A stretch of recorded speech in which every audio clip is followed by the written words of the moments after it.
सूरजपुर गांव में अजय नाम का एक गरीब किसान अपनी बूढ़ी माँ के साथ रहता था।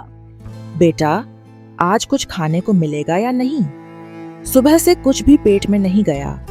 लगता है मेरी ताकत अब जवाब देने लगी है। माँ, मैं सुबह से ही गांव में इधर उधर भटक रहा हूँ। खेतों में भी गया, पर मजदूरी का काम कहीं नहीं मिला। कुछ लोग तो खुद परेशान हैं। बेटा, तू परेशान मत हो। भगवान सब देखता है।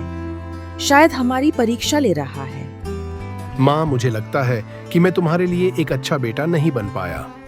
जब तुम बूढ़ी हो गई हो तो मैं तुम्हारा ठीक से ख्याल भी नहीं रख पा रहा। नहीं बेटा, ऐसा क्यों सोचता है? तूने मेरा कितना ख्याल रखा है, ये मुझे अच्छे से पता है। बुरा वक्त है, लेकिन यह भी गुजर जाएगा। माँ, मैं अभी फिर से बाहर जाऊंगा। कहीं ना कहीं से कुछ इंतजाम करके ही लौटूंगा। तुम अपना ख्याल रखना। रात हो रही है बेटा, अब ज्यादा मत भाग। खाली पेट इतनी मेहनत मत कर। कहीं तुझे ही कुछ हो गया तो मैं कैसे जीऊंगी? माँ, तुम्हारा आशीर्वाद है, मुझे कुछ नहीं होगा। तुम बस मेरे लिए दुआ करो। इतना कहकर अजय अपने घर से बाहर निकलता है और पास ही के गांव सुखपुर की ओर चल पड़ता है। मुझे तो समझ ही नहीं आ रहा है कि आखिर मेरी जिंदगी कब बदलेगी और कब मैं अपनी बूढ़ी माँ के लिए अच्छा सा घर और खाना दे सकूंगा। सुखपुर गांव पहुंचने के बाद अजय एक एक घर का दरवाजा खटखटाने लगता है और हर बार वह अपनी भूख की बात करता और कुछ खाने के लिए मांगता, लेकिन दुर्भाग्य से उसे हर घर से निराशा ही हाथ लगती। कोई कहता हमारे पास खुद ही मुश्किल से खाना आता है, तो कोई बिना जवाब दिए दरवाजा बंद कर देता। लोगों के ऐसे व्यवहार को देखकर अजय की उम्मीदें टूटने लगती हैं। लगता है मुझे यहाँ पर खाने के लिए कोई कुछ नहीं दे सकता। हे ईश्वर, अब तू ही मेरी मदद कर। अजय उदास होकर अपने घर की ओर जाने वाला ही होता है कि तभी उसकी नजर गांव के एक पुराने से घर पर पड़ती है। हो सकता है शायद यहाँ से मुझे कुछ खाने को मिल जाए। इतना कहकर अजय उस घर के पास जाता है और उस घर का दरवाजा खटखटाता है। खटखटाने की आवाज सुनकर उस घर में से एक विधवा स्त्री निकलती है। क्या बात है भाई, इतनी रात को आप किसे ढूंढ रहे हो? बहन, घर में खाने को कुछ भी नहीं है। माँ भूखी है और मैं भी बहुत जगह गया, लेकिन किसी ने मदद नहीं की। आप ही कुछ खाने को दे दो। अजय की बातें सुनकर विधवा स्त्री को थोड़ा दया आ जाती है। हाँ हाँ भाई, क्यों नहीं। आओ, पहले तो तुम पेट भर कुछ खा लो, क्योंकि ईश्वर किसी को भूखा नहीं रखता। वह स्त्री अजय को कुछ खाने को दे देती है और अजय भी पेट भरकर खा लेता है। आपका बहुत बहुत धन्यवाद बहन, आपने मुझे खाना दिया। पता नहीं मैं इसका कर्ज कैसे उतार पाऊंगा। भाई, जिंदगी में कभी हार मत मानना। ईश्वर हमेशा उन लोगों की मदद करता है जो मेहनत करते हैं और सच्चे दिल से कोशिश करते हैं। मेरी दुआ हमेशा तुम्हारे साथ रहेगी भाई। तुम्हारी जिंदगी जल्द ही बदलने वाली है। बस सच्चाई और मेहनत का हाथ थामे रखना। जी बहन, जरूर मैं आपकी बातों को हमेशा याद रखूंगा। इसके बाद उस स्त्री ने एक छोटी सी पोटली थमाई। इसमें क्या है बहन? भाई, इसमें तुम्हारे और तुम्हारी बूढ़ी माँ के लिए खाना है। तुम इसे घर ले जाओ और अपनी माँ के साथ बैठकर खा लेना। ठीक है बहन, आपका बहुत बहुत धन्यवाद। अजय ने पोटली संभाल कर रख ली और उस स्त्री का धन्यवाद कर अपने घर के लिए निकल गया। माँ कहाँ हो? देखो, मैंने आज के खाने का इंतजाम कर लिया है। इसके बाद अजय और उसकी बूढ़ी माँ एक साथ बैठकर खाना खाते हैं। खाना खाकर वो दोनों सोने चले जाते हैं। अगली सुबह जब अजय फिर से अपने काम की तलाश में निकलता है, तो उसे आज भी कोई काम जल्दी नहीं मिलता है।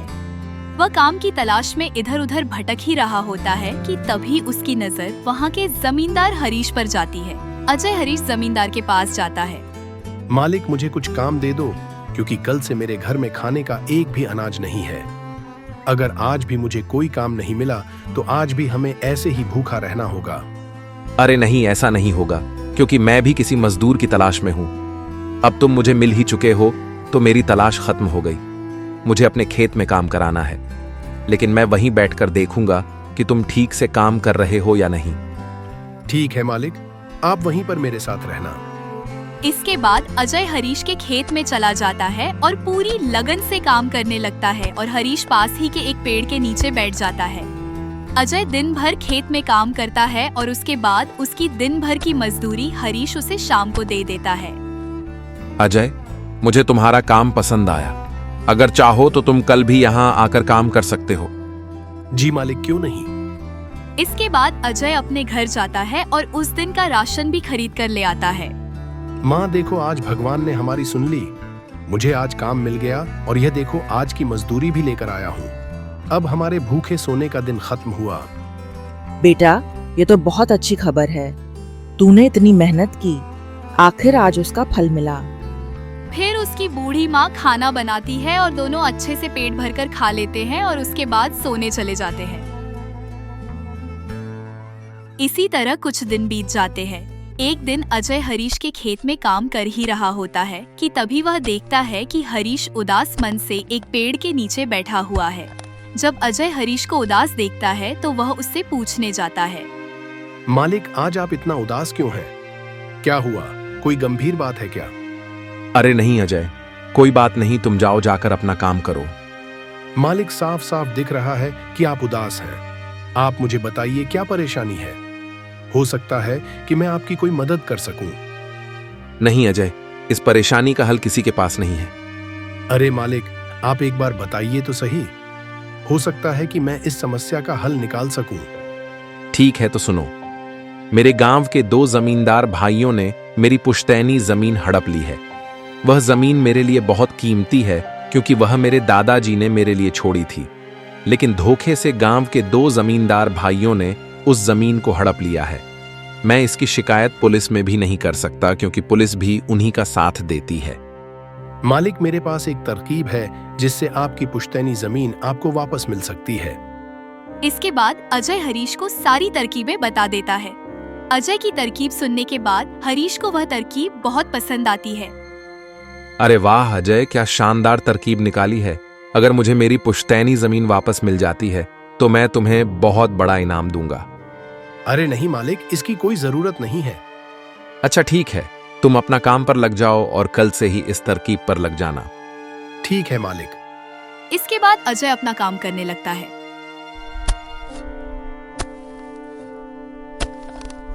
और अगली सुबह वह उस गांव के दोनों जमींदार भाइयों के पास जाता है और उनसे काम मांगता है। नमस्कार सेठ जी, क्या मुझे आपके यहाँ कुछ काम मिल सकता है? कौन हो तुम और यहाँ पर काम करने वाले चाहिए? यह तुम्हें किसने बताया? अरे सेठ जी, हर दिन कहीं ना कहीं काम कर अपना पेट पालने वाला एक गरीब मजदूर हूँ।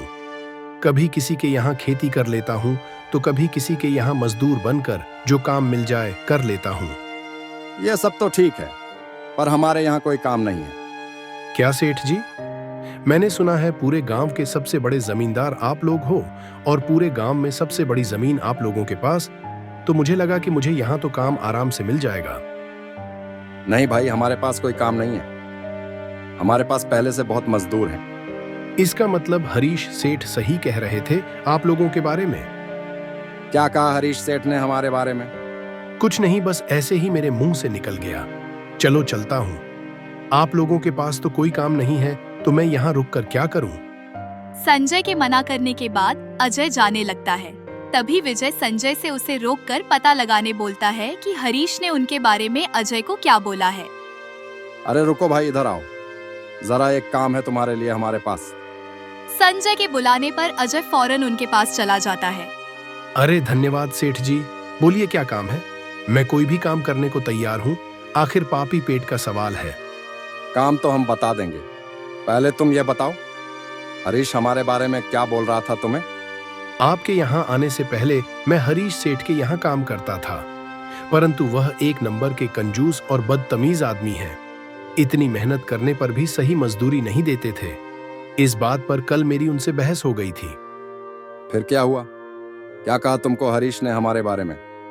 अरे हुआ यह कि जब मेरी हरीश सेठ से बहस हो रही थी तभी उन्होंने मुझे कहा कि उनसे ज्यादा मजदूरी पूरे गांव में कोई नहीं देगा। तो मैंने भी ताव में बोल दिया कि गांव के सबसे बड़े जमींदार संजय सेठ और विजय सेठ से ज्यादा मजदूरी कोई नहीं देता। तभी तो उनके यहाँ हमेशा काम करने वालों की भीड़ लगी रहती है। सही कहा था ना मैंने सेठ जी? अरे हाँ भाई हाँ, आखिर हम गांव के सबसे बड़े जमींदार हैं, तो हमारा फर्ज बनता है हर मजदूर को उसके काम के हिसाब से सही सही मजदूरी मिले। वाह, क्या बात कही है आपने सेठ जी। हरीश सेठ तो मेरे हिसाब से आपके इतना शायद कभी सोच ही ना पाए। चलिए सेठ जी, मुझे भी मेरा काम बता दीजिए तो मैं भी काम पर लग जाऊं। संजय और विजय दोनों भाई अजय की चिकनी चुपनी बातों में आ जाते हैं और उसे अपने यहाँ खेतों में काम करने का काम दे देते हैं। संजय के कहते ही अजय उनके खेतों में काम करना शुरू भी कर देता है। इसी तरह कुछ दिनों तक अजय संजय और विजय के खेतों पर काम करता है। अजय बाकी मजदूरों से ज्यादा काम करता था। वह समय से पहले आ जाता और काम पर लग जाता और सब लोगों के जाने के बाद ही जाता। अजय को इतनी मेहनत करते देख संजय और विजय आपस में बात करते हैं। अरे विजय भाई, ये अजय तो बहुत मेहनती है। ये अकेला ही 4 लोगों का काम कर देता है। अच्छा हुआ उस दिन इसे हमने रोक लिया। हाँ भाई, बात तो तू पट्टे की कर रहा है। अच्छा हुआ अजय को हमने अपने यहाँ काम पर रख लिया। वह बहुत मेहनती और ईमानदार भी है। आजकल के जमाने में ऐसा व्यक्ति मिलना घास के ढेर में सुई ढूंढने की तरह है। हाँ भाई, कुछ भी कहो, मेहनती तो बहुत है अजय। इसके इतना काम शायद ही कोई करता होगा हमारे यहाँ। अजय ने अपनी मेहनत से दोनों भाइयों का दिल जीत लिया था। इसी तरह कुछ दिन और बीत जाते हैं। रविवार की सुबह सुबह संजय और विजय अपने खेत के दौरे पर जाते हैं। जब वो अपने खेत पर पहुंचते हैं तो देखते हैं कि अजय काम कर रहा होता है। अरे अजय भाई, रविवार के दिन भी तुम काम कर रहे हो। आज तो आराम कर लिया होता। आराम? वो क्या होता है सेठ जी? मैं अकेला अपनी बूढ़ी माँ के साथ रहता हूँ घर पर, और अकेला व्यक्ति घर पर रहकर क्या ही आराम करेगा। इसलिए सुबह जल्दी ही आ जाता हूँ और काम पर लग जाता हूँ। इसमें मेरा दिल लगा रहता है। तुम बहुत मेहनती व्यक्ति हो। एक काम करो, आज तुम काम रहने दो। जाओ, जाकर वहां पेड़ के नीचे आराम करो। नहीं सेठ जी, इसकी कोई जरूरत नहीं। आप लोग जाइए, मैं ठीक हूँ। मुझे काम करना पसंद है। ठीक है अजय, फिर हम निकलते हैं। तुम्हारा जब मन करे अपने घर चले जाना। इसके बाद संजय और विजय खेत को अजय के भरोसे छोड़ वहां से चले जाते हैं। अगली सुबह जब संजय और विजय अपने खेत पर आते हैं तो देखते हैं पुलिस वहां आई है। पुलिस को देखते ही दोनों दौड़े दौड़े आते हैं। क्या हुआ इंस्पेक्टर साहब, यहाँ क्या कर रहे हो? हमने तो पहले ही इस जमीन के असली कागजात बड़े इंस्पेक्टर को दिखा दिए थे ना। अच्छा, ये जमीन तुम्हारी है ना? तभी तो तुम दोनों को अंदर करने आया हूं। अंदर? मैं कुछ समझा नहीं। इंस्पेक्टर साहब, आप कहना क्या चाहते हो? साफ साफ कहो। साफ साफ कहने की कोई जरूरत नहीं है। जरा अपनी नजर घुमाकर वहां देखो, तुम्हारी जमीन से क्या निकला है। इंस्पेक्टर के कहते ही दोनों भाई जब पलटकर देखते हैं तो वहाँ उनकी जमीन में एक सोने की मूर्ति रखी होती है जो कल रात गांव से चोरी हो गई थी। यह वही सोने की मूर्ति है जो कल रात गांव से चोरी हो गई थी। सोने की मूर्ति और चोरी का नाम सुनते ही दोनों भाइयों की हवा टाइट हो जाती है। अब बताओ, ये चोरी की हुई सोने की मूर्ति तुम्हारी जमीन में क्या कर रही है? ये कहाँ से आई हमारी जमीन में? हमें नहीं पता। चलो अब बहाना मत बनाओ। पहले गांव में चोरी करो और फिर अपनी जमीन में लाकर छुपा दो, फिर बोलो यह क्या है। नहीं थानेदार साहब, हमने कुछ नहीं किया। ये सब कहाँ से आया इस जमीन में, हमें नहीं पता। वाह, क्या बात है। तुम्हारी जमीन से इस गांव का चुराया हुआ सोने की मूर्ति निकलते ही अपनी बात पलट रहे हो। इस मामले से बचने के लिए दोनों भाई कुछ तरकीब लगाने की सोचते हैं। तभी वहाँ अजय आ जाता है। अरे सेठ जी, ये पुलिस क्यों आई है? कुछ हुआ है क्या? हाँ अजय, देखो, पता नहीं कहाँ से हमारी जमीन में यह गांव की चुराई हुई सोने की मूर्ति आ गई है। क्या सोने की मूर्ति? यह कहाँ से आ गई? ये तो बहुत बड़ी मुसीबत में आ गया। आप दोनों पर मालिक। हाँ अजय, अब तू ही कुछ तरकीब बता जिससे हम इससे बाहर आ सके। तीनों को खुसुर फुसुर करता देख इंस्पेक्टर कहता है, चलो अब कोई तरकीब मत बनाओ। दोनों में से एक भाई तो पक्का जाने वाला है जेल में। अब तुम दोनों ही फैसला करो कौन जाएगा। इंस्पेक्टर साहब, हमें बस 5 मिनट दीजिए, अभी हम फैसला करके आते हैं कौन जाएगा जेल। ठीक है, जल्दी जल्दी तय करो, किसको लेकर जाऊं मैं जेल। ठीक है इंस्पेक्टर साहब, बस थोड़ी देर इंतजार कीजिए। अजय, संजय और विजय इंस्पेक्टर से थोड़ी दूरी पर चले जाते हैं। देखो मालिक, दोनों भाइयों के फंसने से अच्छा है कोई एक भाई फंसे। अब आप लोग सोचिए कौन जाएगा जेल। एक तो संजय पहले से डरा हुआ था और अजय से यह सुनते ही संजय डर के फटाफट पूरी कहानी अजय को बता देता है। देखो अजय भाई, सच्ची सच्ची कहूँ, यह जमीन तो हमने बस कुछ महीने पहले ही हड़पी थी अपने चचेरे भाई हरीश से। संजय से जमीन हड़पने की बात सुन अजय ऐसा बर्ताव करता है जैसे उसे कुछ पता ही नहीं है इस बारे में। क्या कहा मालिक? हड़पी थी जमीन? मैं कुछ समझा नहीं, जरा साफ साफ बताइए। संजय जमीन हड़पने वाली पूरी कहानी अजय को बता देता है। संजय से पूरी कहानी मोह जबानी सुनते ही अजय कहता है, मालिक मेरे पास एक तरकीब है। तो एक काम कीजिए मालिक, आप सबसे पहले जाकर इंस्पेक्टर वर्मा को बोल दीजिए यह जमीन हरीश सेठ की है।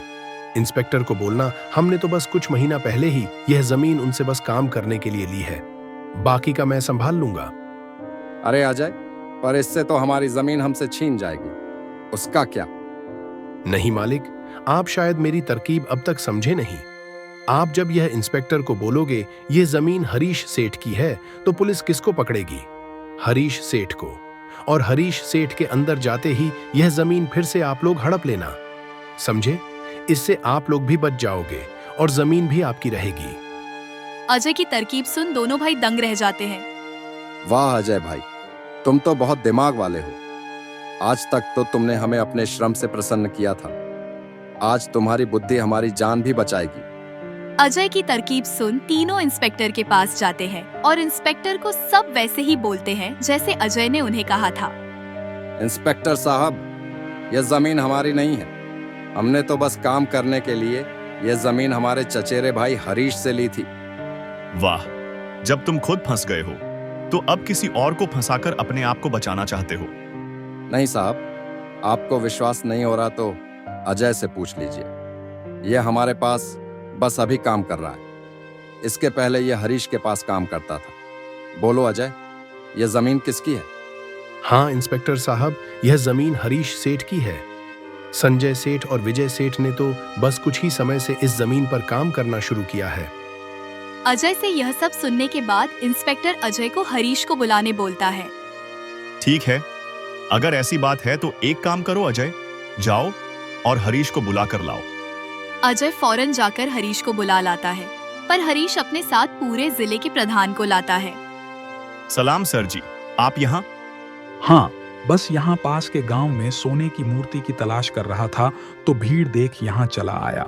बोलो, यहाँ क्या चल रहा है? देखिए सर जी, इन दोनों की जमीन से यह गांव से चोरी हुई सोने की मूर्ति निकली है और अब ये लोग बोल रहे हैं कि यह जमीन हरीश की है। इंस्पेक्टर ने पूरी कहानी प्रधान को बता दी और इन सब में अपने आप को फंसता देख संजय इंस्पेक्टर को बोलता है, नहीं सर जी, यह जमीन हमारी नहीं है, हम बस कुछ समय से यहाँ काम कर रहे हैं। आप हमारे पास काम कर रहे मजदूर अजय से पूछ लीजिए। हाँ साहब, यह जमीन हरीश सेठ की है। मैं कैसे मान लूं कि यह जमीन हरीश की है? मेरे यहाँ का इंस्पेक्टर तो कह रहा था इस जमीन पर केस चल रहा है और यह जमीन शायद तुम्हारे हवाले हुई है, और अब तुम बोल रहे हो यह जमीन हरीश की है। नहीं साहब, हम बस इस जमीन को हड़पने की साजिश कर रहे थे, पर अब हमें नहीं चाहिए यह जमीन।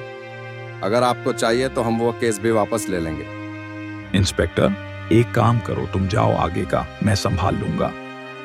प्रधान के कहते ही इंस्पेक्टर वहाँ से चला जाता है। चलो अब हरीश, तुम बताओ ये सोने की मूर्ति यहाँ कहाँ से आई? अरे साहब, ये तो मेरी सोने की मूर्ति है। दरअसल कल मैं ही ये सोने की मूर्ति के बारे में रिपोर्ट लिखवाने आया था। ये सब तो हमारा प्लान था, इन दोनों के मुंह से सच्चाई सुनने के लिए। हरीश से यह सुनते ही दोनों भाइयों के पैरों के नीचे से जैसे जमीन ही खिसक जाती है। हाँ प्रधान जी, मैंने भी दोनों ने जो जो बातें मुझे कहा है सब रिकॉर्ड भी कर लिया है मेरे फोन में। आप चाहे तो यह रिकॉर्डिंग अपने साथ ले जा सकते हैं, सबूत के तौर पर। अजय को भी इस प्लान में शामिल देख दोनों भाई को समझ जाता है कि यह सब हरीश और अजय ने मिलकर किया है। अब तो उन दोनों के खिलाफ प्रधान के पास सबूत भी था और उन दोनों के पास अपनी गलती मानने के अलावा कोई चारा नहीं था। हमें माफ कर दीजिए प्रधान जी, हम लालच में आ गए थे। हम आज के बाद यह गलती कभी नहीं करेंगे और यह जमीन भी हरीश भाई को वापस दे देंगे। गलती तो तुम दोनों ने कर दी है, इसकी सजा तो तुम दोनों को मिलके भुगतनी होगी। और रही बात जमीन की, तो वह हरीश की थी और रहेगी। तुम दोनों चलो अब जेल की हवा खाने। संजय और विजय दोनों प्रधान और हरीश से माफी मांगने लगते हैं। दोनों को इतना गिड़गिड़ाता देख हरीश दोनों को माफ कर देता है। प्रधान को भी इन्हें नहीं ले जाने देता है और अपना केस भी वापस ले लेता है। हरीश के केस वापस लेते ही प्रधान वहां से चला जाता है। धन्यवाद भाई, आपने हमें माफ कर दिया। आज के बाद हम ऐसी गलती कभी नहीं करेंगे। ठीक है संजय, कोई बात नहीं। बस यह याद रखना कि एक जमीन के टुकड़े के लिए तुम्हें अपनों के साथ कभी छल नहीं करना चाहिए। तुम्हारे बुरे समय में तुम्हारे अपने तुम्हारा साथ देने आएंगे। जमीन का क्या है, कभी मेरी तो कभी तुम्हारी। अजय, तुम्हारा बहुत बहुत धन्यवाद। तुमने मेरी पुश्तैनी जमीन वापस दिला दी। मैंने तुम्हें जो इनाम देने का वादा किया था वह मैं तुम्हें जरूर दूंगा। आखिर में हरीश अजय को जमीन भेंट कर देता है और उसकी एक जमीन का मालिक अजय को बना देता है। इस तरह अजय ने अपनी मेहनत और दिमाग से हरीश को उसकी जमीन वापस दिला दी और दोनों ठगे भाइयों को भी सबक सिखाया। इस प्रकार की मजेदार कहानियों को सुनने के लिए हमारे चैनल गोलमाल टून्स को सब्सक्राइब करना ना भूलें।